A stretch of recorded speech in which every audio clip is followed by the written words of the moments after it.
This is the Health and Politics podcast. Prevention is the new cure. And that's with former ministers James Bethell and myself, Steve Brine. Hi, James.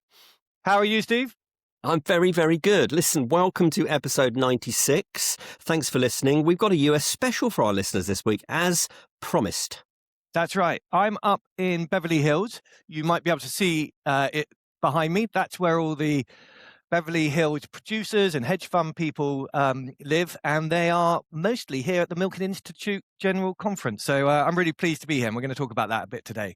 Yeah, we'll unpack it. Yeah. I mean, how was your journey out there? I saw your LinkedIn post, which was slightly more restrained than mine would have been. You had a bit of a frustrating trip, I hear. Well, the truth is I managed to get another flight pretty quickly, so I didn't want to be too histrionic about it. But it was a real wake-up call. Like, flights being cancelled at the last minute.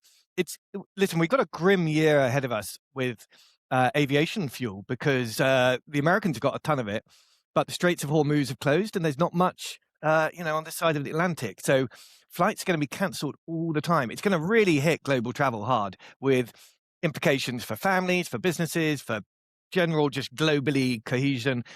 It's sad, I think.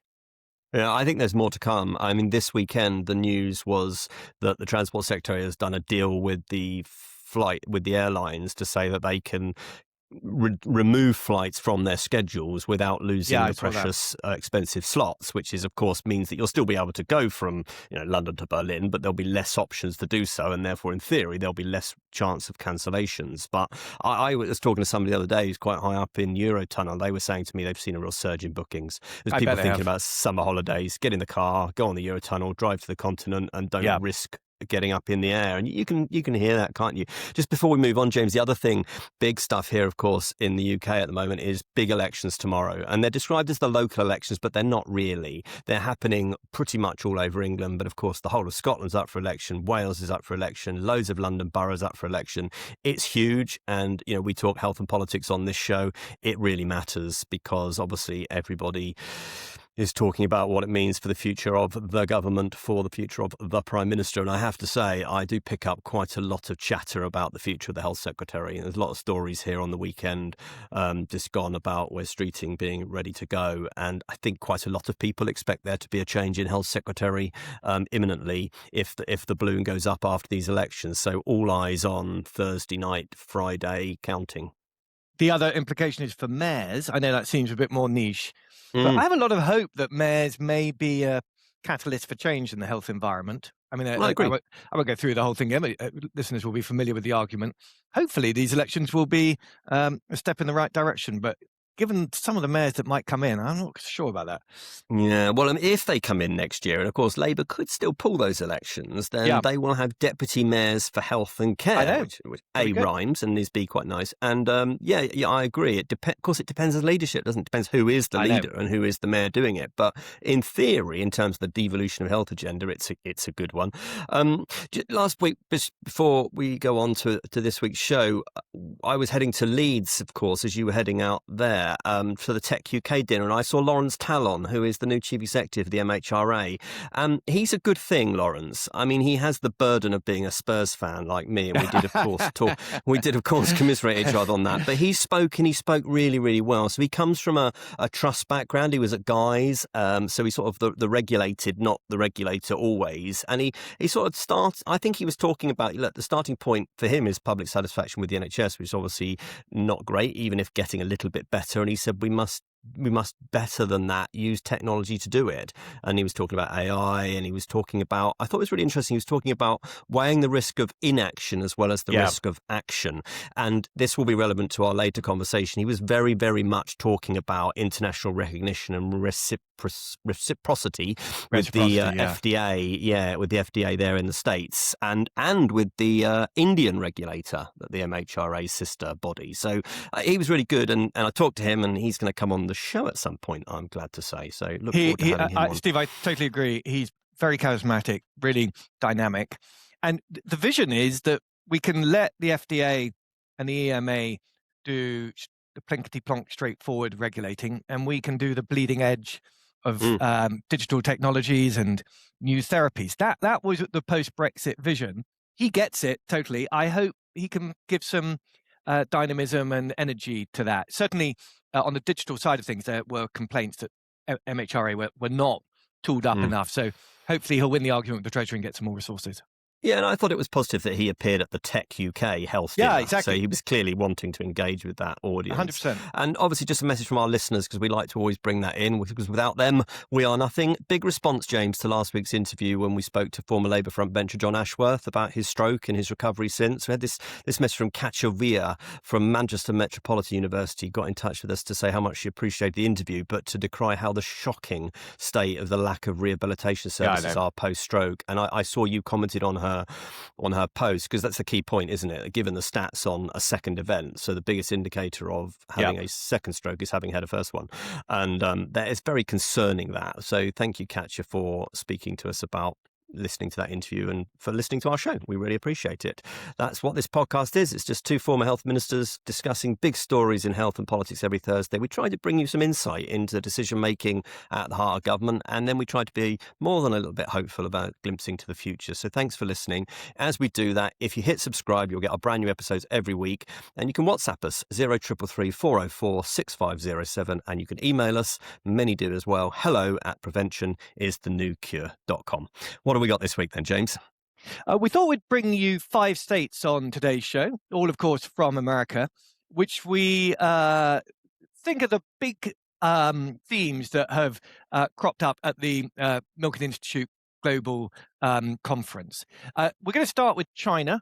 Real angst. I mean, really dominant. I mean, anyone here would say that that's been the headline conversation. Secondly, we're going to just talk about the prevention resource shift. Steve, as you know, we try to be positive and upbeat on the show, but I think it is a moment to take a realistic look at whether the resource shift has happened or not, and if it hasn't, what we should going to do about it.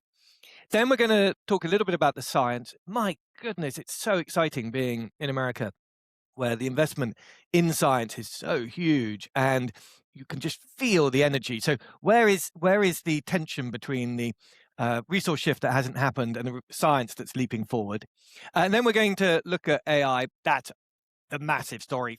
40, 50, 60% of investment going into AI at the moment. But at the same time, everyone's bracing for the crash. You know, you can feel it. You can feel the car spinning off the corner at any point. What's going to happen with open AI? So the conversation here is like, what happens after the crash? And so let's have a chat about that. And then lastly, the American political landscape. Just as we have our May elections, they've got the midterms coming up.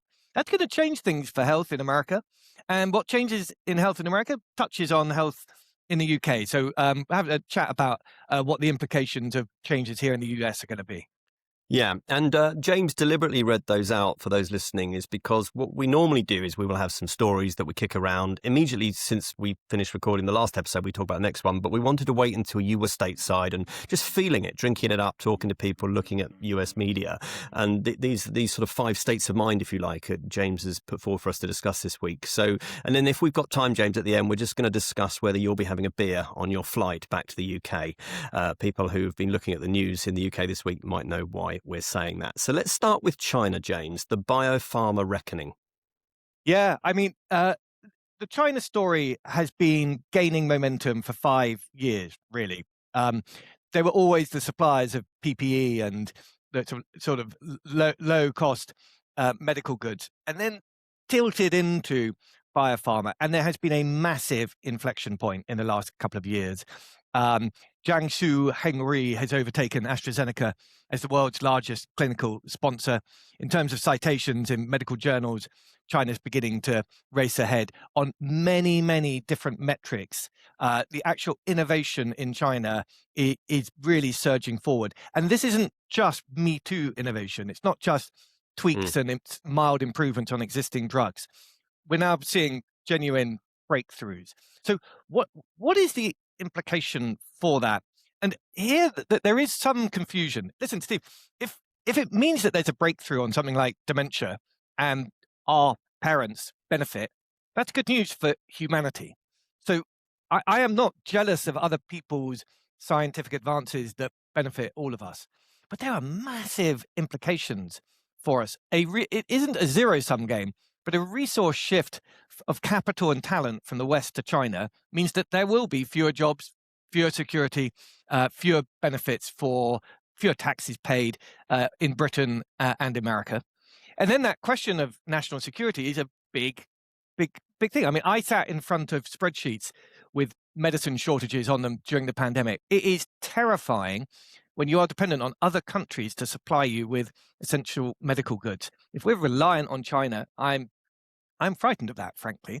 And then lastly, on surveillance and the ability to use biopharma, biological insight to actually weaponize it and turn it into some kind of offensive weapon is itself also scary. So there's a whole bundle of dilemmas there. Steve, what's your thoughts on that? Yeah, it's so interesting that you picked this as your sort of first theme, if you like, and I can well imagine the talk about it. I mean, you're right, the innovation centre of gravity is no longer Western by default, as you say, is it? And I suppose if they're leading in trial volume, not just scale, then it's speed. Changing where it and speed. It's changing where the ideas originate. And so, my understanding, as you say, is that they're now producing really genuine first in class assets. They're not just followers. And I suppose, innovation used to cross the Atlantic, didn't it? It's now crossing the Pacific first, and we're sometimes sort of left waiting in the dock. And what we know of life sciences, don't we, is that speed is now strategy, and the pandemic certainly proved that, and we are not built for speed. So I suppose the question isn't whether China's in the innovation race, it's whether we're running alongside them or buying the results at the finishing line.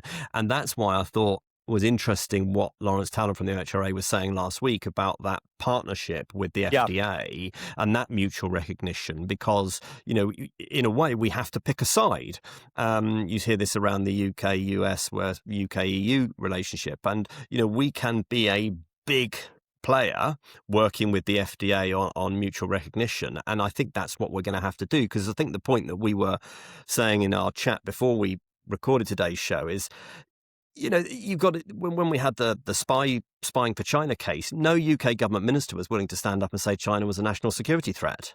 And it very clearly isn't it, is your point. But I suppose, James, a question for you. It's sort of genuine patient dilemma here, isn't it? Because if a Chinese firm comes up with a better donanemab, a cure for dementia, should the patient really care where the drug comes from?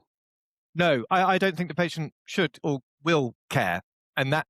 But that, in some ways, for me, that's sealed. I'm the dilemma for me is the fact that we're moving so slowly is a choice we've made. This isn't recklessness by China. There isn't a feeling that China is in somehow throwing safety to the wind and cheating in the game of science.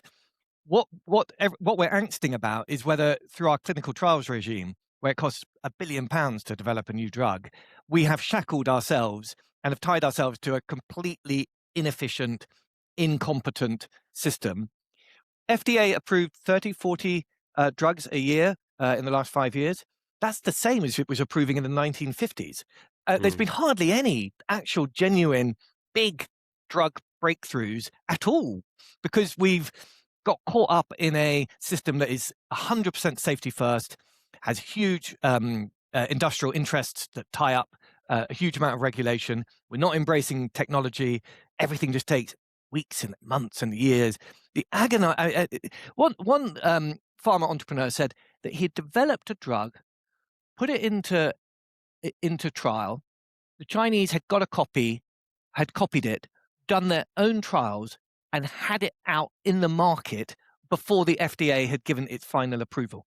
In other words, we are tying our own industry's hands behind its back. And surely, I mean, and the industry itself has been making a lot of money, and some of this regulation is just moat creation and creates sort of monopolies around IP. So that, it's not just government versus industry. There's some self-serving interests, but we've got to somehow break out of this. I mean, it's going to really damage us. If on cars, on photoelectric cells, on telecoms, we've seen what China can do when they put their mind to it. They can just devastate a Western industry, and we are halfway through that in terms of our life sciences industry in the UK, I think. Yeah, I agree, and I just sort of return finally on this from me. I think my concern is that it does change where the ideas come from, because when we were in Singapore with the Select Committee and we were looking at some of the cutting edge medicines that they're working on, a lot of the people that we were talking to there, they're from the NHS. They started at Guy's and Tommy's, and they come from here, but they've gone there because that's where the excitement is, that's where the innovation is, that's where, let's be honest, the money is. And if China are gathering ideas, then that's where you're going to want to be, isn't it? Like the best footballers want to play in the best league in the world, and equally the best medicines makers, the best people in biotech. Do they want to be in Cambridge or do they want to be in Beijing? And that's what worries me. Steve, people like you and me were delighted, thrilled, and I when people from China came to Cambridge and Oxford to learn and do their degrees, and we said, these people are going to go back to China and take all that knowledge and that love of the West with them. Well, they took the knowledge. I'm not sure they took the love of the West. And those very same people who 15, 20 years ago were undergraduates in the Golden Triangle are now taking advantage of the huge amounts of data, the regulatory agility, the dynamism and energy of China, and just pounding it. And meanwhile, we've got British Biobank sort of putting its data on Alibaba. I know it's not quite as complicated, as simple as that, but American to try to fight it. They've got the Biosecure Act. Yeah, I mean, and we're floundering. So listen, it's a real wake up call, and it's totally dominating the conversation here in a way that, as you said, in Britain we're just not on it. Right, let's cross the state line, as they say, James. And state of mind number 2, the shift that isn't happening, or is it happening there, and we're just an outlier? No, it's not happening here at all. Rats. I've been coming to Milken Conference for 4 years, and I can't tell you the sense of optimism and hope that came out of the back of COVID, that we felt that we had understood what the fundamental drivers of good health were, that we had the technology and the will and the political muscle to make it happen. And we had so many case studies of people who were intervening at state level to bring in social prescribing, to tackle food companies, to apply new technologies, continuous glucose monitoring all over the place. And actually, when the figures are put in front of you in stark terms about where the expenditure is going, and how, in American terms, the insurance companies and the insurance codes who drive really the incentive structure, it just hasn't shifted at all.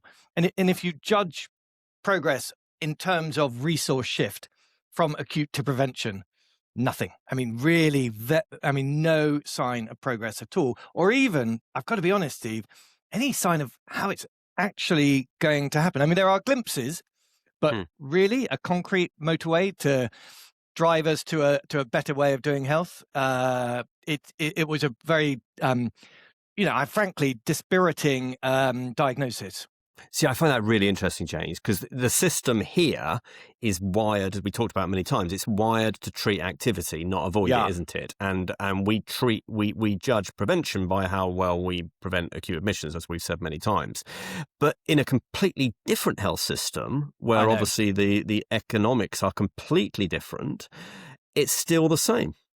It is. And you'd think, well, come on, why don't you just rewrite the codes? Why don't you just, it's an accounting problem, isn't it? Just put the money into something else and the industry will follow. But actually, it puts a spotlight on what are the barriers to real change. I mean, a lot of them are workforce. There are a lot of people whose jobs rely on them doing what they learn how to do, and they are extremely reluctant and fight it off heroically if you tried to change that. And there are lots of pharma companies who have prevention insights and prevention products. But right now, all of their investments are in their existing treatments, and they're going to fight to make sure that those are remunerated. And we have sold into the public that when you are ill, we will do whatever it takes to try to make you better. And so the money going into late-stage cancer drugs, for instance, remains huge, 40, 50% of investment. And at some point, we're going to have to say, this is very low marginal gain. And a dollar spent there is not worth as much as a dollar spent upstream. So, it's quite chilling, frankly, to see the struggle here in the States that is on different terms to ours, but has a very similar result. Yeah, because what we say, of course, don't we, is that prevention is a priority, but we pay the system to be busy, not to keep people well. And as we know, we can't deliver a long-term prevention strategy on short-term money, and the system doesn't have the sort of runway, if you like, to invest. Despite it has to be said, here in the UK, Alan Milburn trying to change the model, the funding model through the 10-year plan. But I hosted a lunch yesterday with my successor as chair of the Select Committee in the House of Commons, Layla Moran, and she's very, very much a fellow traveller, actually, with us on this agenda. But she was saying the area where they are most concerned, that the government are talking the talk, but not even beginning to crawl the walk, is prevention. So it's interesting to see that we sort of have those same dynamics on both sides of the pond. And that's really the trap, isn't it? Consumer choice here in the NHS leads to the same outcome as consumer choice there in the US, where it's a completely different model. Okay, I see that not only have we moved states, you've moved rooms, which I know that we had to do for the signal and for your battery. Let's go on to state number 3. So science. This is where we can be hopefully more upbeat. Yes, and Steve, I can't exaggerate the amount of optimism there is when you actually speak to the research organizations, the clinicians, the frontline academics about the way in which the new technologies are really changing things. Now, it's weird, and we're going to talk about AI in a second, and the sort of sanguine emotions about that at the moment. But there are fantastic new tools being made available in terms of protein folding, in terms of being able to interrogate population health data, in terms of rigorously looking at genomic data, in terms of understanding how to use the resources we have more efficiently, in other words, the management of our health system, to bring out consumer engagement through wearables and through domestic diagnostics. I mean, I just have this very strong sense that the toolkit available for a different way of doing health is being built at the moment. We're just not reaching for it properly. And that sense of excitement is huge. Now, valuations and the investment climate is tough. When interest rates go up, it means firms can't borrow and raise money in the same way. And there are firms going to the wall, and there's going to be quite a lot of consolidation if the economy hits the bump. But boy, oh boy, you can just feel the energy with big, durable diseases like dementia and mental health really lining up to go the same way as cardiovascular and cancer. Interesting. To have really strong solutions to them. Can I ask you about the US pointer trial, which I know you wanted to touch on? What's the essence of that? Well, both in Finland with the finger trial and here in the pointer trial, there's a big focus on trying to spot the early biomarkers of dementia diseases. Here in the UK, I think we're also investing a lot in that. I think that's a pretty good example of the kind of groundwork that's being laid today that will mean that our children, Steve, hopefully won't consider dementia as a big risk. Yeah, it's really interesting, isn't it? And we've talked before on the podcast about donanemab, which is a Lilly drug, isn't it? Which works upstream. So proof that early biology matters, not just better care later on. And the signal is clear, isn't it? Intervene early, you slow decline, you don't just manage it. And the further people fall down the ladder of Alzheimer's, the harder, of course, it is to arrest that decline.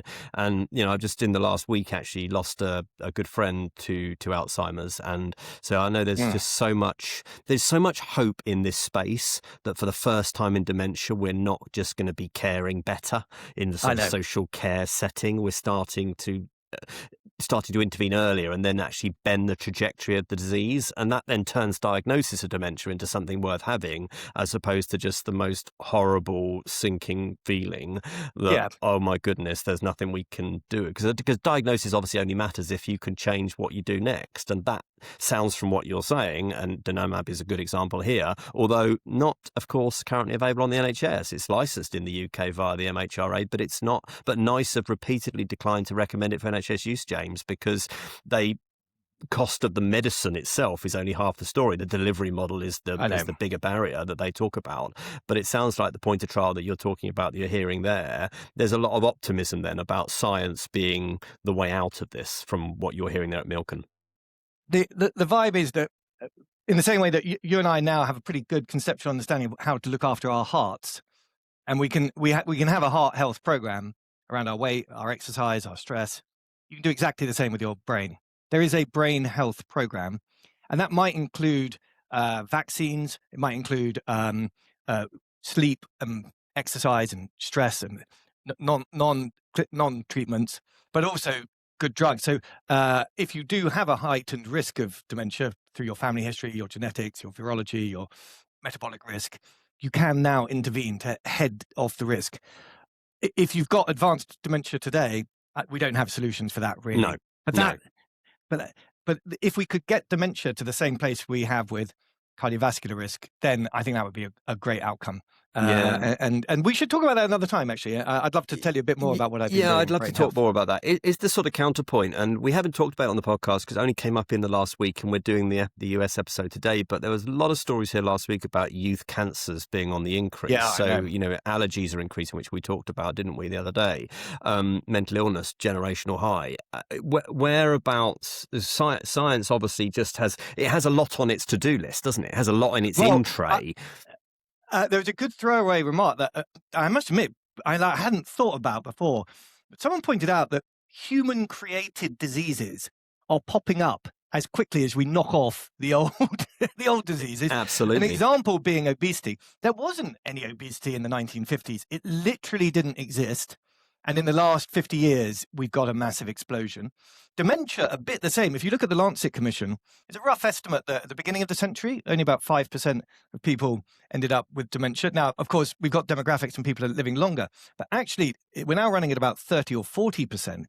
A lot of that is lifestyle and environment. Mental health, there's a huge explosion in mental health. Much as obesity was brushed off as a sort of self-inflicted condition that was really a moral problem rather than a metabolic problem, there's a tendency with a lot of the mental health, particularly for young people, to brush it off as snowflakism. But maybe that is the new obesity, that it's a problem that we are going to be lumped with. And just as we're knocking off dementia, we're going to have to tackle new things.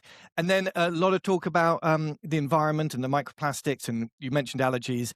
Are we actually creating a toxic environment for people where their immune systems can't cope, and we're going to have to invest in more remedies for that? So this sense of mankind making an environment that's really difficult to live in a healthy way as quickly as we're solving the clinical problems is kind of like a bit daunting, isn't it? It's a real sort of gerbil cage problem. The science says, doesn't it, treat early. The NHS that we have in the UK is built to treat later. I was talking to my son the other day. He's doing his GCSEs next year, and he's thinking about what to do at college and then what to do at university. And he was saying, what are the jobs of the future? Where are we going to be needed? And I think actually the answer that I should give to him is science, biomedicine, because they're going to be the answers to this. Now, that sort of takes us neatly, James, to your next state, which is what we're told is the next frontier. And we're all using AI in our lives and our works, maybe becoming reliant on it. Yeah, I already am. You wanted to talk about very much the mood that you're going to report to us there about, as you teased at the top, AI, is the crash coming, and what happens next? Yeah, I mean, there's a real sense of turmoil. Boy, oh boy, the investment community are going into AI big time. I heard several different figures, 40, 50, 60% of all health investment is basically going into AI. So listen, the financial community is piling in big time and feels it can see a lot of returns. On the other hand, a lot of people are saying some of this stuff isn't actually delivering any results. 95% of AI startups are going to go to the wall. And looming on the horizon is some kind of reckoning. We don't know the precise shape of it. The word open AI is probably in there somewhere because there's a strong feeling that that's a massively overvalued stock. So the open AI crash is a feeling imminent. And when that happens, I mean, I remember the 2001 crash. I was working in the internet. Oh, it was hard. I mean, it hit really, really hard. All the investment dried up immediately. I don't know if it's going to be quite like that, but it will definitely be tough. But then after 2001 is when the really interesting digital internet progress was made. So there's there's a sort of pre-crash feeling of Schadenfreude, of ennui and kind of concern, like there is sometimes before war. And like, there's a sort of question like, what are you going to be doing after the crash? And people are positioning themselves for thinking like, this is the end of the first chapter. It's the end of the beginning, as it were. What's going to happen in the middle of AI? Huge amounts of optimism, bluntly, that the vast amounts of health data that we've got will prove to be of value. And there's a strong sense that the tech giants have swiveled towards health of all things because of the wealth of data and the potential for improving underlying health. But yes, there's gathering clouds on the Beverly Hills horizon. That is feel interesting. The impending crash. So with the dot-com bubble, when that burst, of course, I mean, it didn't spell the end of .com. No. It didn't spell the end of the internet, but it certainly led to a consolidation, and maybe people were more circumspect about investment. I suppose, I hear what you say, and I hear that all the time, of course, and you've got Elon Musk having his big head-to-head at the moment with OpenAI. I suppose the sort of counter-argument is that isn't AI already built into our infrastructure? It's already there. It's embedded into how work gets done. And I worry, I sort of alluded to this at the start, didn't I? I worry that how much the human mind and the human condition is already reliant on AI. I wonder if I was an MP today, would I be using AI to write my speeches, which I would then tweak and deliver in the Commons?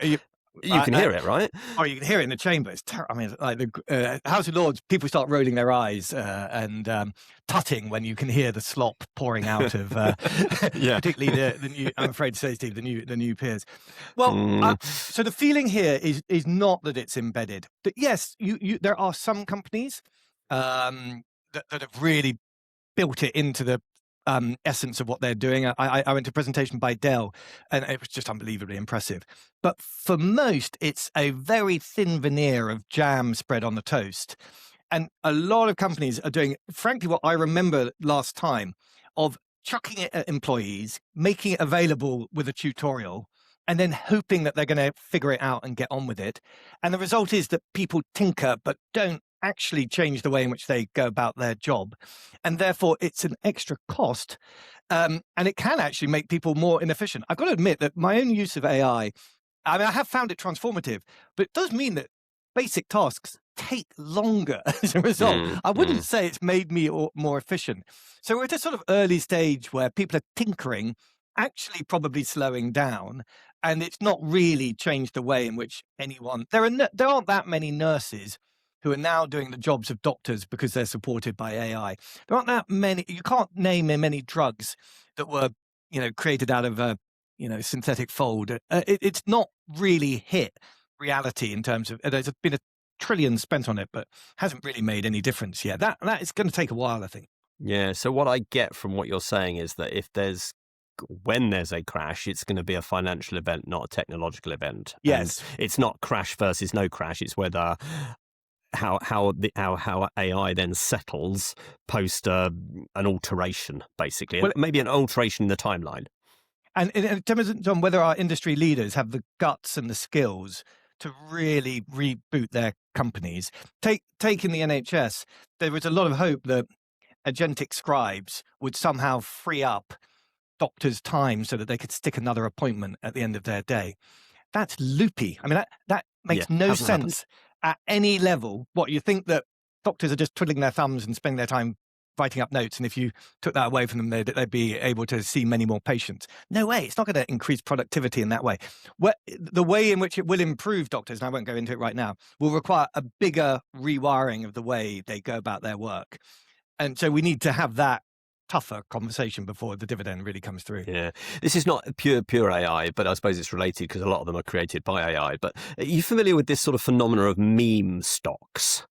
Where there are memes on social media that basically drive traffic towards a particular company or a particular product, and that then they're attention-driven equities basically, and they then just drive up the value of companies literally overnight. Right. And that feels to me like something that's very much a paper dragon.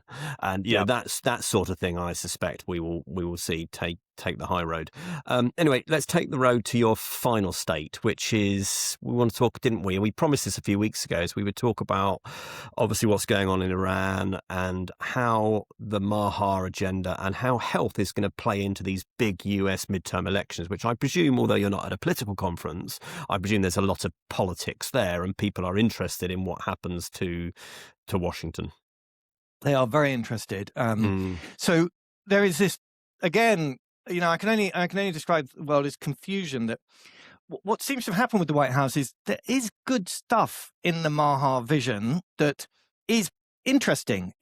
Tackling the pharma companies and getting them to be more accountable, looking upstream to toxins and food and holding the food companies accountable, emphasizing health and exercise and doing pull-ups. I mean, that is good, but some of it's completely loopy. The anti-vax and the stuff, and it is very toxic. The anti-empiricism and the sheer lack of uncertainty. You need certainty in health. You can't just be banging around, breaking things. And there's a real sense of exhaustion in America that they just don't know what the FDA is going to do next, or the Medicare is going to do, and SNAP's going to do. These huge programs that they are juggernauts, and you can't drive them like an F1 car. You really can't. A impending event seems to be that RFK has run his course. Okay. He himself had said or emoted previously that he was only going to do a couple of years. He does look like a man who has taken some big hits. He was in front of Congress, I think, 2 weeks ago, and it got a really big beating up. I mean, I've done that. It does you begin to lose patience with that. They leave a scar, don't they? They do a bit. Dr. Oz, who is a big figure in the American TV world, he is the beyond Chris Van Tulleken, he is the primary medical figure in American society. And so he's potentially a replacement for RFK. Now, should that happen, we can probably see a more clinical approach to actually have a genuine doctor rather than a litigation lawyer running a health system. Hopefully would be a good thing. I sat next to him at dinner last year. I found him totally engaging. I mean, I totally fell for him. He's so slick and smart and articulate and interesting. Had quite a fruity life. You can look it up on Wikipedia. But that would be a big change. And I think what it means in terms of implications for the UK is that hopefully the roller coaster of sort of beating up pharma and being up and down in terms of the big programs might pass, and we might have a more settled health strategy from the White House, including its relationships with partners in the UK and the UK life sciences industry. Yeah, I mean, the midterms are going to be fascinating for Trump. I was hearing today that among the American public, about 61%, I think now, see the Iran adventure as a negative move by the Trump White House. So that is a major, major problem for them. On the health side of things, I wonder whether health policy is then becoming household economics again. So the return of the infamous soccer mum in the States, and that may, whether that drives people to the ballot box or whether it is still, the big global issues and just basically the Trump personality that either drives you to or away from the Republicans at the ballot box. I don't know, but I mean, I suppose interestingly, any talk about the future of the presidency, because sooner or later the Democrats are going to have to get their act together and come up with a candidate, and they're going to have to put somebody up who is going to stand against Vance or, dare we say, Trump. And right now, they're just not in the game. Obviously, a very different system to ours, but they're just not in the game at all, are they? Do you hear anything about the Democrats when you're there? I had dinner with Rahm Emanuel night before last, and I don't know if you know, he was a White House spokesman under Obama. He was American ambassador to Japan and mayor of Chicago. I mean, a really unbelievably combative, in your face, but very thoughtful Democrat. He is running for the president. He spoke about it very openly at dinner and laid out his plan. It was quite traditional kind of Clinton, Obama, sort of Blairite, technocratic interventions. Sort of reassuring in some ways to be chatting to someone about actual policy rather than values and culture war. On the other hand, it does feel, like you say, a little bit off pace. Is he a realistic candidate? I'll have to leave it to American experts to say, but he's definitely someone who could be in a Democratic cabinet in the future. But no, there isn't a white knight who's obviously going to ride to the rescue. No, there really isn't. Listen, it's been so interesting, hasn't it, to get the insights as to what's going on out there in the States. I lived out there, as you know, in Chicago for a year in 1999. Worked in the US media, and I think it's a wonderful country and greatly misunderstood in many ways because they see certain things on the media, and but I'm sure that you're finding, as you usually do when you go there, as the Americans are just impeccably polite and helpful, and services through the roof, and it sounds like really interesting what you're finding. Just final touch on that, because you're presumably flying back in coming days. Did you see the story that's running in the British media, James, today as we record this? Ban early morning beers, says Ryanair's boss Michael O'Leary. So the Guardian, this is how they put it: a bleary-eyed pint at an airport bar before an early morning flight is a travel tradition for many Britons. It may become a thing of the past if the Ryanair boss gets his way. He said airports should be banned from serving alcohol to passengers before early flights in order to reduce the number of disruptive passengers on planes. So we started talking about planes. Let's end talking about planes. Yeah. Of course, flight side bars at airports are not subject to UK licensing laws, hence why you could buy a beer at 7 o'clock in the morning if you were so disposed. I have a bit of a bee in my bonnet about this one, James, because it seems that the flights, the destinations that are the biggest problem here are Lanzarote, Alicante and Ibiza. Who knew?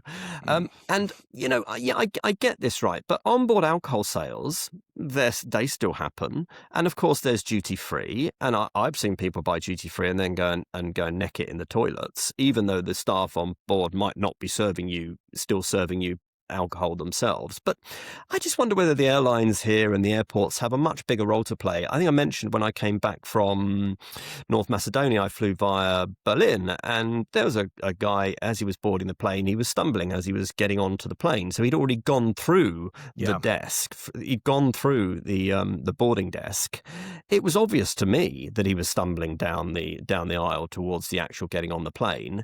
It should have therefore been obvious to the staff. And I'm not saying ban alcohol at airports and don't serve alcohol on planes, but there surely has to be a bigger role at the gate for staff to refuse people to get onto planes before they cause the sort of disruption that we know they did. And that nearly grounded that flight. It very nearly missed its slot because we had to get all of his stuff off the plane and everyone had to check they had their bag in their overhead cabin.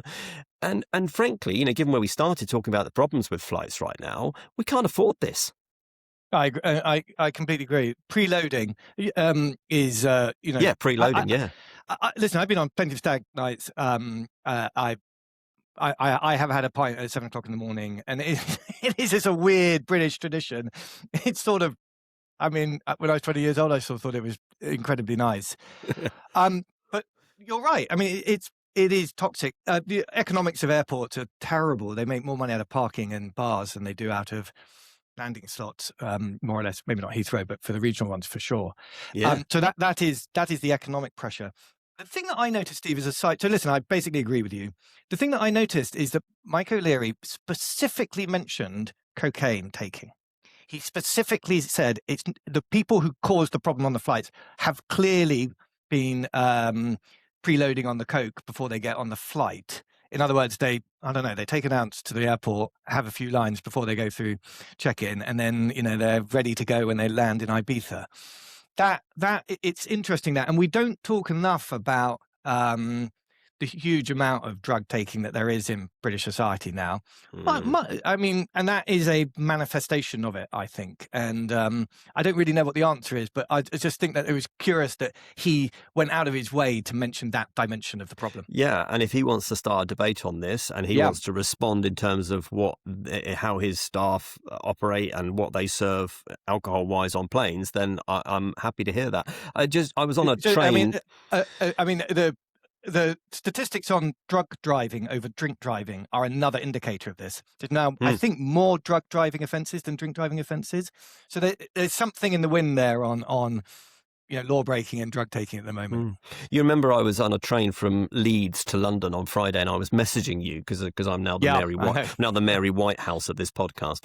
And there was a group of people, probably in their 20s. They were heading down to London for the bank holiday weekend. They had crates of beer. They were going through them at a rate. They were very efficient at recycling, actually, because they spent most of the time between their seat and the toilets as it went down and then went out the other end. That's the greatest argument for me, not drinking booze on aeroplanes, because you'd be up and down all the time. Well, I would be up and down all the time into the airport toilet, into the aeroplane toilet, and no one wants to go to an aeroplane toilet unless they absolutely have to, do they?